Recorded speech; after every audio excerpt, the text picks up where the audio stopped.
Good afternoon and welcome to IBA News this Sunday the 29th of May. I'm Elon Aslan-Levy joining you live from Jerusalem. The latest coalition crisis over the appointment of Yisrael Beitenu chairman Avigdor Lieberman as defense minister shows no sign of abating. Joining me with all the latest is IBA's political correspondent Kalev Ben-David. Kalev? Education Minister Naftali Bennett is warning that he will not back down on his demand that a military secretary be appointed to brief the inner cabinet on security matters as the price for his Jewish home party to support the appointment of Avigdor Lieberman as defense minister. Bennett rejected Prime Minister Netanyahu's compromise proposal that a three-member committee headed by Reserve Major General Yaakov Amidror examine the issue and make recommendations. I have been approaching the Prime Minister in quiet on this matter for the past 2.5 years with no progress, Bennett wrote on his Facebook page. The cabinet is currently acting blind on security matters, and I can't give in anymore when our soldiers' lives are at stake, Bennett said. Likud sources say the Prime Minister will fire Bennett and two other Jewish home ministers if they do not approve Lieberman's appointment, and it is unclear if a vote that was expected in the Knesset on Monday that would bring Lieberman's Yisrael Beitenu party into the coalition will now proceed. Justice Minister Ayelet Shaked, the number 2 in Jewish Home, told Army Radio today that the party is even prepared to go to new elections if Netanyahu doesn't give in to its demand for a military secretary for the security cabinet. The government did receive support today from Finance Minister Moshe Kachlon, who said his 10-seat Kulano party has no intention of bringing down the coalition. This is despite the announcement on Friday by Kulano Environmental Protection Minister Avi Gabay that he is resigning his cabinet post in protest over Lieberman's appointment. The choice of Lieberman will only endanger national security and increase societal rifts, according to Gabay, who does not hold a Knesset seat. His resignation follows the decision by Yisrael Beitenu Knesset member Orly Levy Abakassis to abandon the party over the move to enter the coalition, leaving Lieberman with just 5 Knesset members to boost the coalition majority from 61 to 66 seats. The Prime Minister said last week his key goal in bringing Lieberman and Yisrael Beitenu into the coalition was to stabilize his narrow government. But so far, the only effect has been just the opposite. Elon? Kalev, who's going to blink first on this question of a military secretary for the security cabinet? What's the Prime Minister's objection anyway? Well, the stated objection Netanyahu has is concern over leaks from the security cabinet of sensitive military information. That has happened in the past, so that is a legitimate issue. But clearly there's now personal ego involved on both sides. I think actually they're going to find some kind of compromise proposal, some kind of mechanism in which the security cabinet can be briefed by someone perhaps short of the title of a secretary. I don't think either man wants to go to new elections, certainly not on this issue. Well, Bennett has repeatedly stressed that despite Lieberman entering or trying to enter the coalition and taking the defense ministry with only 5 seats, that he's not seeking new portfolios or new budgets. Why not? Well, it's a good question. I think a couple of reasons could be, first of all, that he wants that appear to have the high ground here. He doesn't want to make this look like this is a fight over seats and jobs, that he has it's really just for him a moral issue. That's one reason. And the other, like we said, I don't think Bennett wants to push it too far here. Remember, the Jewish Home Party was the one that more than any other wanted Moshe Ya'alon out of the defense ministry, and that they welcomed Avigdor Lieberman as his replacement. So I don't think he wants to push it to the point where the Prime Minister really would have to take a serious step, maybe of bringing the coalition down or replacing his party. Kalev, thank you. Sticking with the Prime Minister's troubles, and the police have recommended that the Prime Minister's wife, Sarah Netanyahu, stand trial on graft allegations. This after announcing the conclusion of their investigation against Mrs. Netanyahu concerning spending irregularities at the Prime Minister's official and private residences. The police said they had enough evidence of criminality for an indictment against Mrs. Netanyahu, as well as for Evra Saidoff, the Deputy Director of Operations at the Prime Minister's office, and for an electrician. Police launched the probe in February last year after receiving the go-ahead from the Attorney General when suspicions of criminal allegations first surfaced. The police findings were transferred today to the Jerusalem District Attorney for review. Over 1,000 left-wing demonstrators took to the streets of Tel Aviv last night to protest the appointment of Avigdor Lieberman as defense minister. This was the second such protest to take place in the past week. The march, which culminated at Dizengoff Square, featured the waving of Palestinian and communist flags and was jointly fronted by Meretz, the Joint List, and a number of left-wing NGOs. Meretz chairwoman Zahava Galon accused Prime Minister Netanyahu of turning Israel into a corrupt and merciless country and of selling its soul and money to extremist settlers and sectoral interests. Joint List chairman Ayman Odeh, meanwhile, called for the establishment of a joint Jewish-Arab democratic camp to provide a real alternative that could topple the rule of the right. Officials from Hadash, a constituent party in the Joint List, later confirmed that a decision has been made to expand collaboration between Meretz and the Joint List in parliamentary activities. One of the organisers of last night's demonstration is former Meretz MK and Peace Now chairman Mossi Raz, who now serves as the Secretary-General of Meretz. Mr. Raz joins us now from our Tel Aviv studio. Mr. Raz, welcome. Good afternoon. Is waving Palestinian and communist flags really the way to convince the Israelis that you are the alternative to the current government? No, of course not. But first, I want to say about communist flags. Those are the flags of Hadash. This is the flags of their party, like we have our flags. Second, yes, I saw two Palestinian flags yesterday that after our request they were not anymore there. There were more Israeli flags there. But this is not the important issue. The important issue is that thousands of people went out to the streets, Jews and the Arabs from Tel Aviv and from the north of the country, from the Gaza border, from Jerusalem, calling Mr. Netanyahu to resign. And actually, I think proposing another policy. You know, when you see Jewish parties, you know that they are wrong. When you see Arab parties, you know that they are wrong if they don't have partners to cooperate. But when you see parties like my party, Meretz, that unite Jews and Arabs, and other parties that unite Jews and Arabs, work together and demonstrate together, so then the only thing that they have to claim against us, that 2 out of the thousands of the people had Palestinian flag. Well, precisely on that point, last night saw an unprecedented display of unity between Meretz and the main anti-Zionist Arab parties. Some might argue that Meretz has given up on the mainstream Zionist public. Would you agree? No, the opposite. The opposite. The mainstream in Israel must be democratic, must be Jewish and Arabic. It was like that in the Labour Party all the time. But unfortunately, it's not like that anymore. We must work together, Palestinians and Jewish citizens of this state. There was nothing about extremism yesterday. We expressed the same views that we expressed all over the years. What happened? Arabs came with us to demonstrate. This is the problem of the right wing here in this country. They say they saw Arabs coming to demonstrate in Tel Aviv. They are citizens in this state.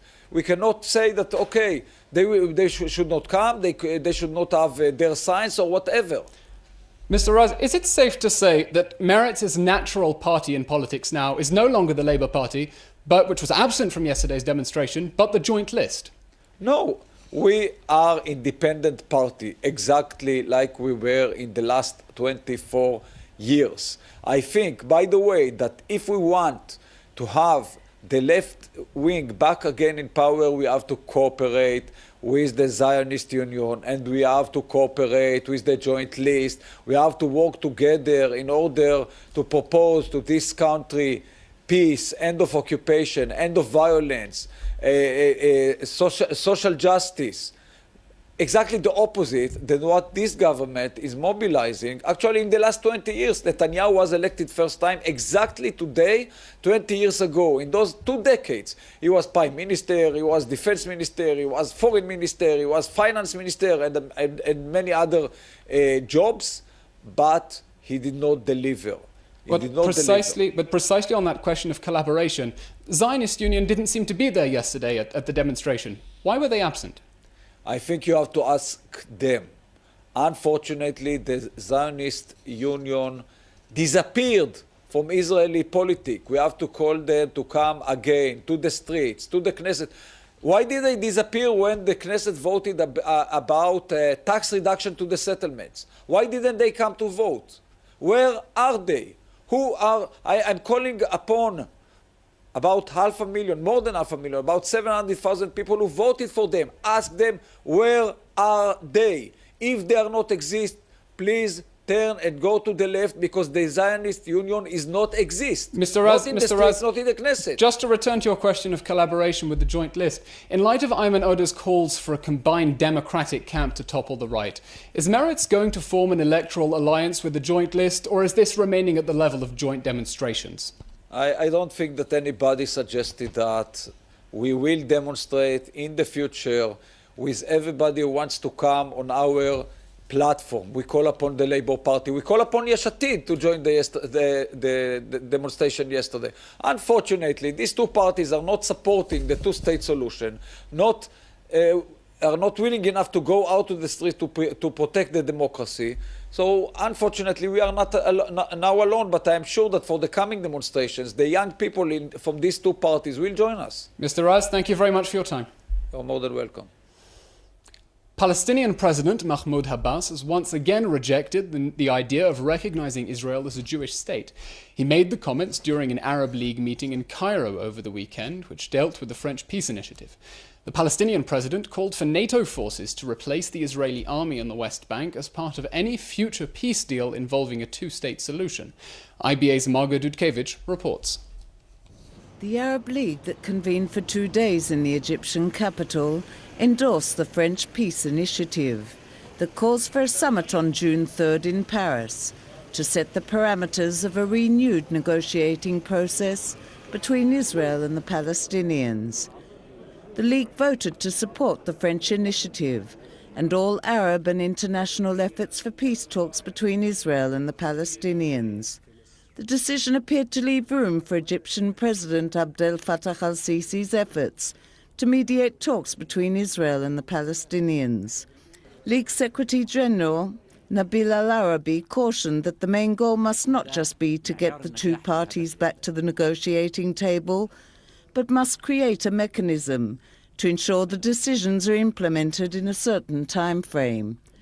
Speaking before the Arab League, Palestinian President Mahmoud Abbas rejected recognizing Israel as a Jewish state and blamed Jerusalem for stalling peace talks. He said the Palestinians had tried hard with the Israeli government to implement signed treaties and respect commitments, but to no avail. The future Palestinian state must be established on the 1967 borders, with East Jerusalem as its capital, he emphasized. No Israeli or Palestinian officials are invited to attend the Paris summit, which will involve meetings between foreign ministers from an array of countries, with the aim of holding an international conference later in the year with Israelis and Palestinians in attendance. While Prime Minister Benjamin Netanyahu has rejected the French peace proposal, saying it provides the Palestinians a chance to evade direct negotiations, he did offer to hold bilateral talks directly with Abbas. The Palestinians, on the other hand, welcomed the French initiative from the outstart. Some say that more than 6 decades after Israel was granted international recognition, peace with the Palestinians needs a Middle East peace rescue plan, not more excuses. Margot Dudkevich, IBA News. The Likud has its origins in Menachem Begin's Cherut, or Liberty Party, but nowadays many fear it is erred from its liberal roots. Amir Weidman is the chairman of the Liberal in the Likud's faction and is one of the founders of the Israel Freedom Movement. He joins me now in the studio. Amir, welcome. Welcome. In his resignation speech as defense minister, Moshe Ya'alon said, and I quote, "To my great regret, extremist and dangerous forces have taken over Israel and the Likud party." How did we get to this situation?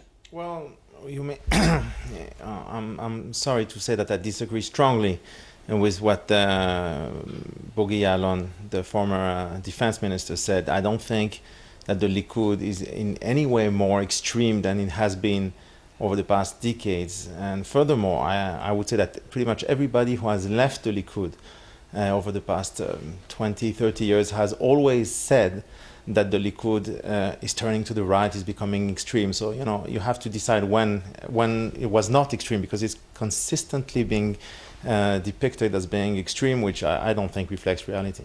So if so, what is the purpose of the liberals in the Likud faction if the Likud is being true to its liberal origins? No, I think that Moshe Ya'alon was referring specifically to Greater Israel, settlements, etc. issues, where we deal more with social and economic issues. We are true to the founding fathers of the Likud vision in terms of free market and individual freedom. So we are pushing for liberalizing Israel's economy.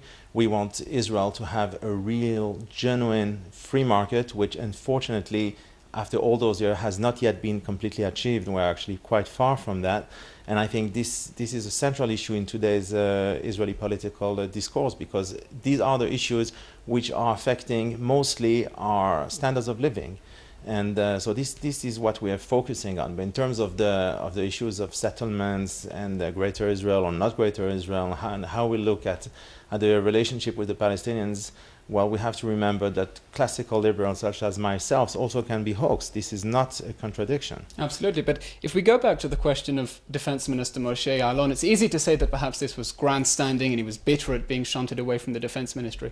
But many people on the centre-right look at the Likud party and they say the party of Dan Meridor or Benny Begin, who's now not being given a portfolio, has become the party of Miri Regev, the party that embraces Avigdor Lieberman, and has strayed far from those liberal roots. They're wrong? Yeah, I think they're wrong, because Dan Meridor has been seen, I think, quite rightly for many years, for actually close to 2 decades, as being somehow on the left of the Likud. And there are still today other people, maybe not Meridor himself, but I would argue people like Tzachi Hanegbi and other quite prominent Israeli politicians, maybe Yuval Steinitz and maybe Dichter and other ones, who are very much right to the center, and maybe more to the center than to the right. Certainly not extreme, and however you want to look at it. So when leading moderates within the Likud, such as Moshe Ya'alon or Gideon Sa'ar or Moshe Kachlon, leave the party, would you explain this rather than a genuine divergence over ideological issues as being a game of political horse trading? It's completely a game of political horse trading. Let me remind you that Moshe Kachlon used to consider himself as a mored, as somebody who actually went against the program of Sharon 10 years ago, 12 years ago, to disengage. Against the disengagement. Right. He was considered to be on the far right of the Likud. And, you know, so it really has to do more with small politics and trying to posture as being more on the left or on the center or on the right when it's politically convenient to do so. Amir, thank you very much for your time. You're welcome. It has been cleared for publication that 6 members of a Hamas cell involved in last night's bus bombing in Jerusalem have been arrested. The cell members from the Bethlehem area were arrested in a joint Shin Bet police and IDF raid. According to the Shin Bet, the suspects manufactured and assembled the device used in the bombing on bus 12, which left 19 people injured. The authorities have requested to extend the remand of the suspects, and legal proceedings are expected to be filed against them in the coming days. The bomber, 19-year-old Abdul Hamid Abu Srour from the Aida refugee camp near Bethlehem, died a few days after the bombing from injuries he sustained in the attack. Hundreds attended the Hebron funeral of Abdel Fattah al-Sharif, the Palestinian terrorist shot by soldier Elor Azaria as he lay disarmed on the ground, having minutes earlier stabbed a soldier. The incident on the 24th of March was caught on camera and caused outrage when the footage showed the wounded Sharif being shot in the head by Sergeant Azaria, who later claimed he believed the terrorists still posed a danger to troops. Yesterday, hundreds attended Sharif's funeral in Hebron after his body was released to the family on Friday. The body, wrapped in a Hamas flag, was carried in a military procession from the hospital to the cemetery. Mourners shouted condemnations against Israel and chanted calls for revenge. Azaria is currently standing trial in a military court on charges of manslaughter and unbecoming conduct. His family last night issued a statement criticizing the decision to return the terrorist's body, saying while the terrorists received a martyr's funeral, their son was still in detention. It is disturbing and sad to see the terrorists who came to kill soldiers receive a mass funeral where they call for revenge against Israel and threaten to kill our son, read the family statement. Jan Gabrielov, the suspect in a double murder last week, was shot and killed by police yesterday in Lod following a car chase. His death brought to an end days of intensive police work to hunt him down after he was suspected of shooting at point-blank range his former girlfriend Anastasia Rusanov and her boyfriend Eliezer Kandinov in a Rishon LeZion apartment last Wednesday. Gabrielov, who was considered armed and dangerous, was spotted by police units driving in Lod. When he realized he was being followed, Gabrielov began driving recklessly in an attempt to evade them, ignoring police calls to stop. He was shot and killed by police, who later found a loaded pistol next to the driver's seat. National Emergency Week kicked off today with the aim of examining the level of preparedness among the country's government ministries, local authorities, education system, and public and private entities during times of emergency. The 5-day exercise, dubbed Operation Turning Point, will play out a number of scenarios, including a massive missile attack from all fronts on the Jewish state. The Army will conduct a number of exercises, including operational responses to threats, and the Air Force and Navy will also increase activities. During the drill, special emphasis will be given to attacks on the country's infrastructure, such as water and electricity facilities. The exercise is being conducted by the Defense Ministry's National Emergency Authority, together with the Home Front Command and emergency response teams, which will examine their coordination with the Army. The World Health Organization has rejected a call to postpone or cancel the Rio Olympics due to the Zika virus, noting that Brazil is one of 58 countries and territories where the Zika virus has been detected. It urged athletes and visitors to take the necessary precautions instead. The response came after more than 150 world-renowned scientists published a letter Friday warning that the risk of infection from the Zika virus is too high to allow the Games to go ahead safely. WHO doing an ongoing assessment of the risks posed by Zika and potentially in the context of an Olympic Games. And when we do that risk assessment, we're trying to understand what do we understand about the hazard, in this case Zika, and what are its effects. If we should learn something completely new about the Zika virus effect, particularly in populations other than pregnant women, the more general population, then we would have to very quickly reassess, is this safe? But remember, this virus has been circulating for nearly 2 years now, this particular strain. So although our information is incomplete, we have a pretty good understanding. It has consequences for unborn children. It has consequences for adults in the form of GBS. But we have a pretty good sense of what the nature of those are, and the rates of those, at least in terms of adult populations. I think the authorities are underestimating the risk that the Olympics will lead to a major spread of the Zika virus outside of the Americas. I think they're correctly estimating the risk of the sports people and the spectators themselves getting Zika and the possible complications from that. Edible insects high in protein are being promoted by an Israeli startup company, Steak Tzar. The company believes edible mealworms and grasshoppers grown in controlled environments might just be the answer to curbing world hunger and boosting nutrition. I believe that insects in general, and grasshoppers in particular, are that solution. They provide superior nutrient content, about 70% whole protein. They are much more sustainable. And if you can develop mass rearing of grasshoppers, they can be affordable. And to wash away that bad taste in your mouth, here are 5 news stories that should put a smile on your face. Fresh off the press, Israeli Thai boxing fighter Nili Block wins gold medal at the Muay Thai World Championships in Sweden this weekend. German car maker Volkswagen announces plans to invest $300 million in Israeli cab-hailing startup Get, formerly known as Get Taxi. Israel's Elbit system signs $40 million contract with the military of an undisclosed European nation to supply advanced tactical communication systems. Popular children's book author Yanetz Levy has taken China by storm. His translated series, The Adventures of Uncle Aryeh, have topped the country's best-selling list, having sold over 50,000 copies. Levy arrived in Beijing for a series of lectures and to meet with local fans. Israel 21C says that Canadian medical students will soon intern at Israeli-based international humanitarian organisation Save a Child's Heart. The Ontario Health Ministry closed the deal with the group, which works to save children's lives in developing countries. Moving to finance, and shares are mostly up on the Tel Aviv Stock Exchange. The shekel remains the same with no currency trading on Sundays. Here are the figures.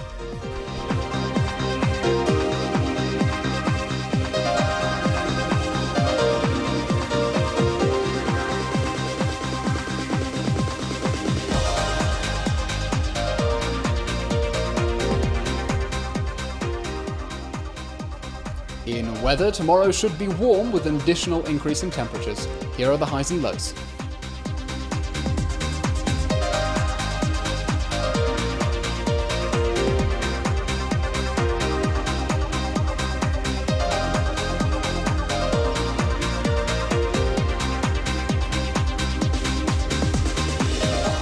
And that concludes today's show. Join me again tomorrow for the latest news from Israel. Until then, I'm Elon Aslan Levy wishing you a good evening, live from Jerusalem. And for those of you who haven't made it to Jerusalem's Light Festival yet, well, we leave you with images of the old city bathed in an amass of colours. Good evening.